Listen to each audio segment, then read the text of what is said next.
Hello, so this video is a tutorial on how to calculate capacitance from electrochemical impedance spectroscopy data.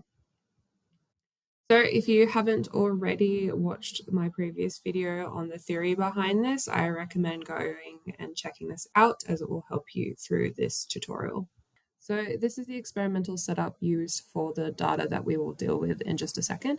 All we need to really care about is that we are using a 3mm diameter glassy carbon electrode, which is flat, so there's no pores. This is our potential window that we're operating in between, and the frequency range for our impedance is 0.1 hertz to 10 kilohertz, with 51 frequencies analyzed in between that frequency range. So this is just reiterating what I talked about in the previous video. All we care about is that we have a nice triangle here with our imaginary and real data. This is how we can find our phase angle and our modulus of Z and our angular frequency. All we care about to get the capacitance is just finding these to be able to pop them into this, and then we're able to find our capacitance, which is what we will be doing today. Okay, so here we have some raw data that we've just gotten off our potentiostat from doing an experiment. We set the potentiostat to record every 0.1 seconds.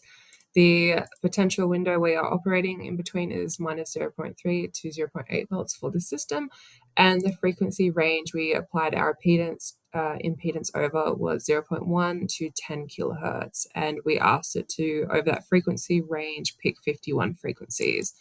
So here we have our frequency, our real and imaginary data. So we can see we have 10 kilohertz here, and then it'll go all the way down to 0.1 hertz.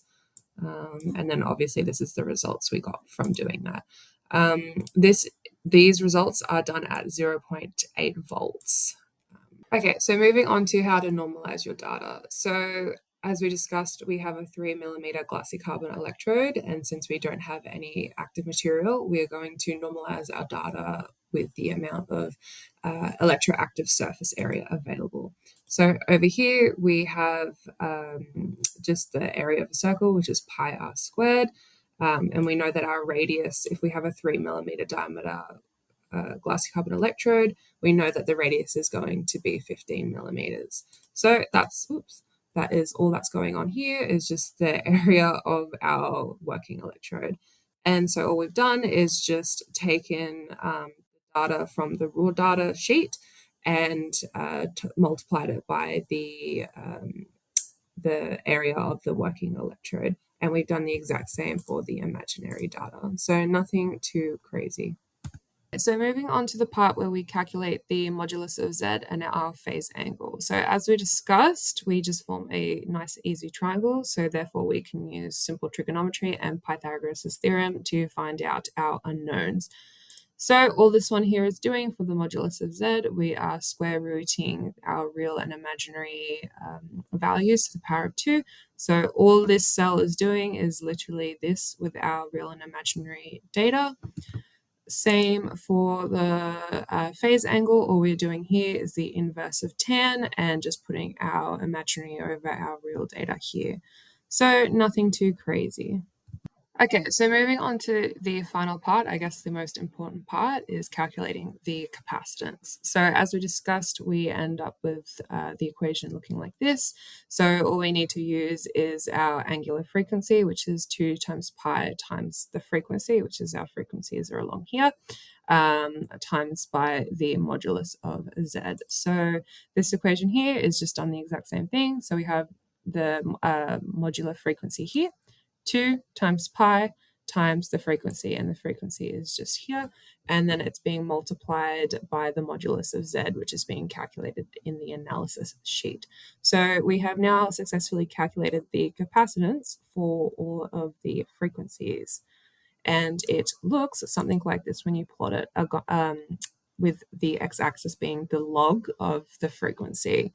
So you get something like this. If you're wondering why the Excel sheets are set out so weirdly like this and not just done in one whole sheet, it's because we actually do this whole calculation for every single potential over the potential window. So we actually apply this on top of our SPECS method. So SPECS makes the system nice and equilibrated, and then it's good after the system's equilibrated to then measure the impedance of the system. So since we do SPECS at every 10 millivolts over the potential window, we also do this for impedance. So we have huge amounts of data for a single experiment. So if you do that, you'll get some data that looks like this. We have our potential on this axis here, and we can see it's going up and then back down to the other end of the potential window. Each line here corresponds to a frequency, and as the frequency decreases, the capacitance seems to increase. So we know down here it's higher frequencies at 10 kilohertz, and up the top it's at lower frequencies at 0.1 hertz. We just have unitless time on the bottom, so that way they don't overlap, since we are obviously repeating the same potential, but on the cathodic side. So we need to have unitless time down the bottom. So we have our capacitance on our y-axis, and we have this interesting evolution of capacitance that's going on as we decrease the frequency. It's discussed in the paper that talks about how we calculate capacitance this way, and I will talk about that in a second.